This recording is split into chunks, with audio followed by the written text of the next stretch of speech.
رمضان کے مہینے میں عبادات کا خاص اہتمام کریں. یہ مہینہ عبادات کا ہے. بھاگ دوڑ میں آدمی بہت ساری چیزیں ضائع کر دیتا ہے. رمضان کے مہینے میں خاص کر کے تراویح میں اس بات کا اہتمام کریں کہ وہ جماعت کے ساتھ. بہت سارے لوگ کیا کرتے ہیں، نہیں میں اکیلا پڑھوں گا، آخری وقت میں پڑھوں گا، جا کے گھر پہ سو جاتا ہے. فرض پڑھا گیا، سو گیا.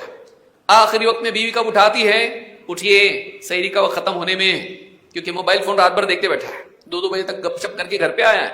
تراویح کو تو نہیں گیا لیکن گپ شپ میں تھا. اب 2 میں سے ایک چوائس ہے اس کے پاس، یا تو قیام اللیل کرے یا تو سحری کرے. سحری کون چھوڑے، دن بھر کام کاج رہتا ہے، محنت رہتی ہے، بھوکا رہوں گا تکلیف ہوگی، تو تراویح چھوڑ دیا، سحری کر لی. یہ بھی تو نیکی ہے نا بھائی، اس کی بھی تو ترغیب آئی حدیث میں. ایسے کئی لوگ ہوتے ہیں جو مسجد چھوڑ کے گھر پہ جاتے ہیں کہ گھر پہ پڑھیں گے، لیکن گھر پہ پڑھ نہیں پاتے ہیں اور مہینہ نکل جاتا ہے. شیطان کے اور نفس کے دھوکے سے بچے. اللہ کے نبی صلی اللہ علیہ وسلم فرماتے ہیں انه من قام مع الامام حتى ينصرف كتب له قيام ليلة. جو آدمی امام کے ساتھ قیام اللیل کرے، امام کے ساتھ قیام اللیل کرے یہاں تک کہ امام پوری طرح سے نماز سے فارغ ہو جائے، پوری نماز میں وتر تک اس کے شریک رہے.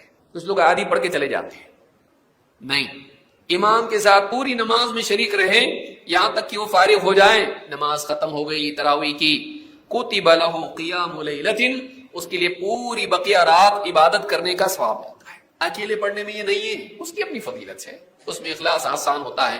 اور کوئی آدمی خود اگر حافظ ہے، لمبی لمبی نماز پڑھتا ہے، سکون کے ساتھ اخلاص کے ساتھ پڑھتا ہے، ٹھیک ہے، پابند ہے، ٹھیک ہے. لیکن اگر نہیں تو ایسے آدمی کے لیے چاہیے کہ وہ جماعت سے نماز پڑھے. تو امام ترمذی نے اس کو روایت کیا ہے.